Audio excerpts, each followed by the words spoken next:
Yo, what's up everyone? Welcome to my channel, Greyhound DFS. I got 6 picks for you all today. Let's get right into it. These are GPP, by the way.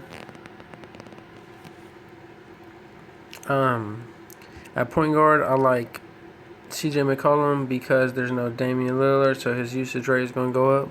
He's averaging 35 minutes a game, giving you 35 fantasy points a game. His last 3 fantasy points was a 37 against Memphis, a 26 against New Orleans, and a 22 against Miami.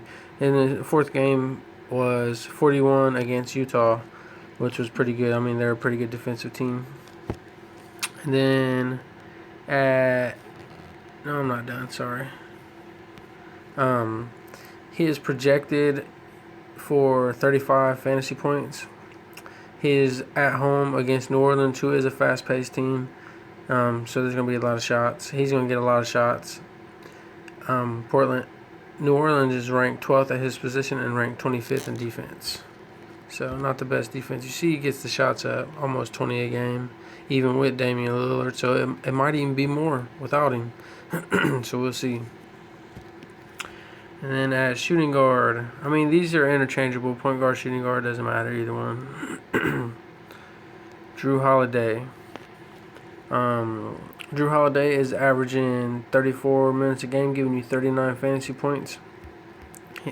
He is playing against a Damian Lillard-less Portland Trailblazers team, so he might be taking on the responsibility guarding CJ McCollum, who's not a Damian Lillard, but he's still good. Just not a Damian Lillard. His last 3 games was a 38 against OKC, who's a good defensive team. He just had a 45 against Portland. And he had a 61 against Indiana. Excuse me. And Indiana's a pretty good defensive team. He is on the road playing against Portland. Portland is ranked 23rd at his position and ranked 26th in defense, so not very good. And he is projected for 37 fantasy points. And then at small forward or power forward, interchangeable, Jason Tatum. There is no Kemba Walker tonight, so his usage rate is probably going to go up. Him or Jaylen Brown, I mean, pick your poison. He's averaging 34 minutes a game, giving you 40 fantasy points per game. His last 3 was 56. He had 56 fantasy points against the Clippers, where he played 48 minutes. He had 41 fantasy points against Houston, where he played 35 minutes. He had 44 fantasy points against OKC, where he played 35 minutes. He had a 51 against Atlanta, 62 against Orlando. I could just go on. Like, this guy's pretty solid.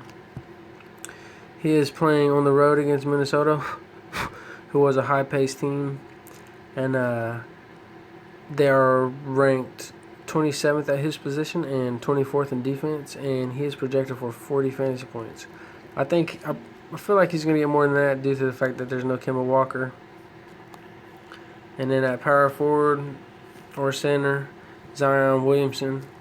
Zion Williamson is averaging 27 minutes a game, giving you 36 fantasy points. His last 3 games, I'm going to just read you. Yeah, you all probably know about him, so I'm going to just read the last 4. He had a 41 fantasy point outing against OKC, and they're a good defensive team. He just had a 50 against Portland.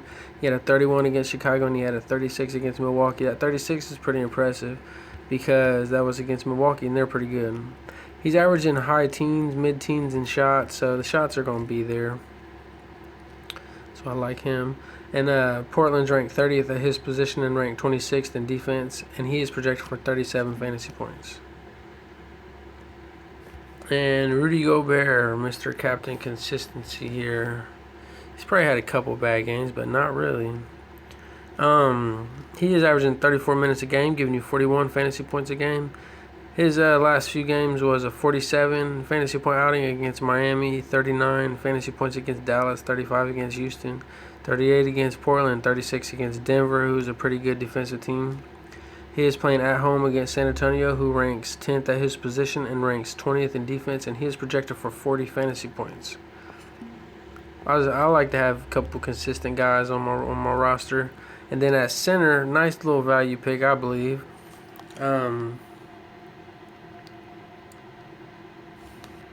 He couldn't play against Houston. I mean, obviously they play small ball, so that really didn't work. But I think he's going to get some. I think he's going to get some. He played against the Clippers and balled out. I mean, you could say he balled out for his for what he does. So he's averaging 18 minutes a game, giving you 23 fantasy points a game. I feel like this is a nice little value pick. There's no Karl Anthony Towns, so he doesn't have to. He ain't gonna have to chase that dude around. So I always hear Enes Kanter don't play defense anyway. But I'm sure he does. I'm sure he tries. But anyway, he is. His last 3 games was a 22 against the Clippers, a 2 against Houston, and a 16 against OKC. However, he did where Atlanta's weak in the paint. He had 37. So Minnesota's weak in the paint. So I feel like he could ball out. He is playing on the road against Minnesota, who are ranked 7th at his position, and they're not ranked 7th this game because they're ranked 7th because Karl Anthony Towns, I believe. So he's not playing, so you can forget about that.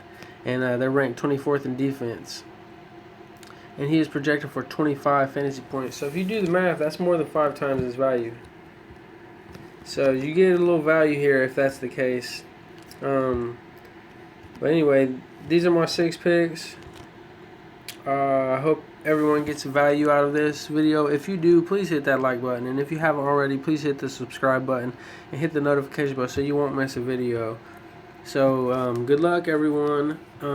Also, if you got a Twitter, you can follow me over there at Greyhound DFS. You can DM me. We can talk about some lineups. We can strategize, whatever. Try to make some money. And anyway, good luck, everyone. I'm out.